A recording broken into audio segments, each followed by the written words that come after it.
नमस्कार मित्रांनो. तर पुन्हा कर्तव्य आहे या मालिकेमध्ये आपल्याला पाहायला मिळतं आहे की वसुंधरा आपल्या रूममध्ये येऊन सगळे नंबर काढत असते. तिने 1 पासून 99पर्यंत सगळे नंबर डायरीत लिहून काढलेले असतात. ती ते सगळे लास्ट 2 डिजिट नंबर ट्राय करून बघणार असते की यातील कुठला नंबर यायला लागतोय. पण ती म्हणते की आता एवढे जर नंबर एवढे फोन कॉल्स जर केले तर अख्खी रात्र निघून जाईल. पण आता माझ्याकडे पर्याय तरी काय, रात्रभर आता फोनच करावा असं म्हणून ती सगळ्या नंबरवर फोन करायला चालू करते. इकडे जयश्री मात्र रुसून बसलेली असते की आकाशला काहीही जावई वार न देता परत पाठवले. ती आपल्या नवऱ्याकडे रागाने बघत असते. तेव्हा नवरा वैतागून विचारतो की काय झालं जयश्री, अशी का बघतीये. तेव्हा ती म्हणते की हे आकाशच्या सासूरवाडीचे खरंच मला काही पटलेलं नाही. तुम्ही एवढं म्हणता रानडे खूप मानपानाचे आहेत, पण काय केलं त्यांनी, 20,000चं व्हाउचर तर दिलं. जयश्री म्हणते की तिचं हे बोलणं ऐकून माधवला राग येतो. तो म्हणतो की असं काय बोलतेस, दिलं ना, काय दिलं यापेक्षा आशीर्वाद महत्त्वाचे असतात आणि दिलेत ना 20,000 रुपये, तो त्याच्या आवडीचं काहीही घेऊ शकतो.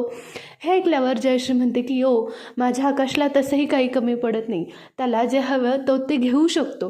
तेव्हा माधवराव रागाने म्हणतात की जयू, तुला आठवत आहे का गं, माझ्या पहिल्या जावईवानाला तुझ्या आईवडिलांनी काय दिलं होतं. तेव्हा जयश्री म्हणते की काहीही दिलं नव्हतं, कारण त्यांची तेव्हा परिस्थिती नव्हती. आधी परिस्थिती असतं तर नक्कीच दिलं असतं, ते शेतकरी होते.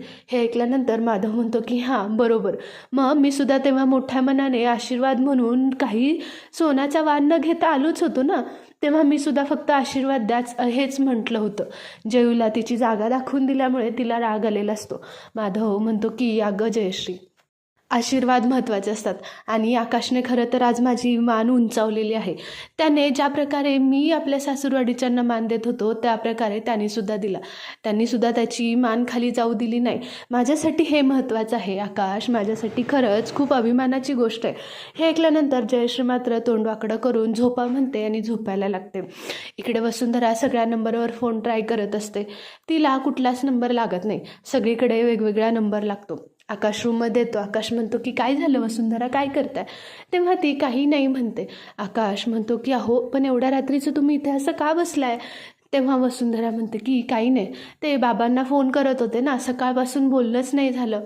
तेव्हा आकाश म्हणतो की अहो पण एवढ्या रात्री. तेव्हा ती म्हणते की हो बघा ना, एवढ्या रात्री आता सकाळीच करते, चला झोपूया का आपण. आकाश म्हणतो की हो बनी झोपला ना. वसुंधरा हो म्हणते. आकाश म्हणतो की बरं ठीक आहे, मी वॉशरूमला जातो, म्हणून तो वॉशरूमला जातो. तेवढ्यात शार्दूलचा वसूला फोन येतो.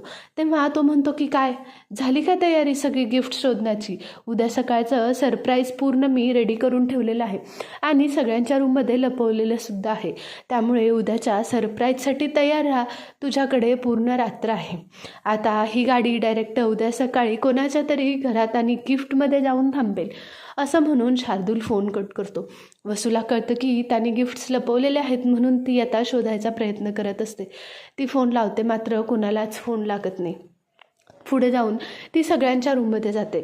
सगळ्यात आधी अखिल तनयाच्या रूममध्ये जाते. बघते तर तिला काही गिफ्ट्स भेटत नाहीत. नंतर भास्कर आणि अवनीच्या रूममध्ये जाऊनसुद्धा बघते. शेवटी जयश्रीच्या रूममध्ये गेल्यानंतर ती शोधत असते. तेवढा जयश्रीचा डोळा उघडतो आणि म्हणते की अगं काय झालं, कोण आहे तिथे. तेव्हा वसुंधरा म्हणते की अहो आई मी आहे. जयश्री म्हणते की एवढ्या रात्री काय करतेस तू इथे.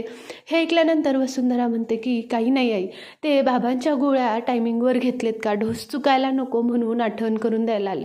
हे ऐकल्यावर जयश्री म्हणते की हो घेतलेत गोळ्या, माझ्यासमोरच घेतलेत, जाऊन झोप. असं म्हटल्यानंतर वसुंधरा आपला आलेला घाम पुसत बाहेर येते. बाहेर आल्यानंतर ती विचार करते की आता कोणाच्या रूममध्ये जाऊन बघू. तिला काहीच कळत नसतं, कोणाच्याच रूममध्ये तिला काहीच गिफ्ट्स भेटत नाहीत. शार्दूल तिला हाताने ओढतो आणि म्हणतो की काय झालं, तुला काय मी इतका मूर्ख वाटलो का की तुला सांगून मी गिफ्ट्स लपवेन. मला माहीत होतं तू इकडे तिकडे शोधणार आणि तू शोधण्याशिवाय करूच काय शकतेस ना. खरं तर मला अजून गिफ्ट्स ठेवायचे होते, पण तुला कसा मी त्रास देणार म्हणून मी हे सगळं केलं. वसुंधरा त्याच्या हातातून हात सोडवण्याचा प्रयत्न करत असते, पण शार्दूल तिला जबरदस्ती पकडून भीती दाखवत असतो. तेव्हा सकाळी सगळ्यांच्या रूममध्ये मी गिफ्ट्स लपवून ठेवणार आहेत. तेव्हा शार्दूल म्हणतो की वसुंधरा तुझ्यासाठी माझ्याकडे एक टीप आहे. मी तुला हे सांगू शकतो की सगळ्या गिफ्ट्सचा आकार सेम आहे, त्याला बांधलेलं रॅपरसुद्धा सेम आहे आणि एकाच रंगाचं आहे. हे ऐकल्यानंतर वसुंधराला टेन्शन येतं की आता उद्या सकाळी काय होणार, म्हणून ती आपली शांत बसलेली असते. शार्दूल तिला उद्या सकाळी झाल्यानंतर तू परत माझ्याकडे येणार आणि माझ्या पायाशी पडणार असं धमकी देत असतो. शेवटी वसुंधरा कशीबशी आपला हात सोडून आपल्या रूममध्ये जाऊन झोपते. सकाळ झाल्यानंतर सगळेजण बाहेर येतात. बाहेर आल्यानंतर सगळे नाश्ता करत असतात, खूप खुश असतात. जयश्री मात्र तिथे तोंड पाडून बसलेले असते. माधवराव जुन्या आठवणी सांगताना म्हणतात की एकदा जयश्री माझ्यावर अशीच रुसली होती म्हणून ती रडत होती. मी फक्त तिच्या कानात म्हटलं की मी तुला जाताना नवीन साडी घेऊन देईन, तेव्हा ती कुठे हसायला लागली. हे ऐकल्यानंतर जयश्री म्हणते की यांना काय कळणार साडी प्रेम काय असतं ते. शार्दूलसुद्धा त्यांना साथ देत म्हणतो की हो, बायका आणि त्यांचं साडी प्रेम कधीच संपणार नाही. तेव्हा तनयाला आठवतं की शार्दूल आपल्याला गिफ्ट्स देणार होता. तेव्हा तनया म्हणते की हो लकी भाऊजी, तुम्ही आम्हा सगळ्यांना गिफ्ट्स देणार होता दिवाळीसाठी, तुम्ही विसरलात की झाला तुमचा प्लॅनसुद्धा फुस. हे ऐकल्यानंतर शार्दूल म्हणतो की देणार सगळ्यांना गिफ्ट्स देणार. ऑलरेडी मी दिलेले आहेत, सगळ्यांच्या रूममध्ये मी लपवून ठेवलेले आहेत, पण ते गिफ्ट्स लपवलेले इतके सोपे नाही आहेत. त्यासाठी तुम्हाला मेहनत करावी लागणार आहे आणि जो सगळ्यात आधी गिफ्टचा बॉक्स शोधून आणेल त्याच्यासाठी बोनस गिफ्टसुद्धा आहे. हे ऐकल्यानंतर सगळेजण खूप खुश होतात. शार्दूल म्हणतो की चला चला पटापटा गिफ्ट शोधून आणा, म्हणून सगळेजण गडबडीत आपल्याला गिफ्ट शोधायला जातात. वसुंधरा मात्र सगळ्यांना अडवण्याचा प्रयत्न करत असते, पण कोणीच थांबत नाही. सगळे गिफ्ट शोधायला निघून जातात. शार्दूल वसुंधराचा हात पकडतो आणि तिला गोल गोल फिरवायला लावतो आणि पुढे काय होणार हे सांगायला चालू करतो.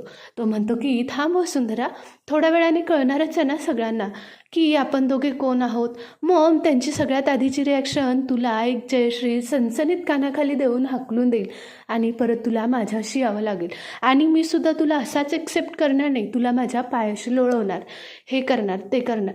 तो चांगलाच शार्दूल वसुंधराला धमकी देत असतो. वसुंधराला काय करावं हे कळत नाही. ती तशीच गोलगोल फिरून तिला चक्कर यायला लागते. इथेच पुन्हा कर्तव्य आहेचा भाग संपतो.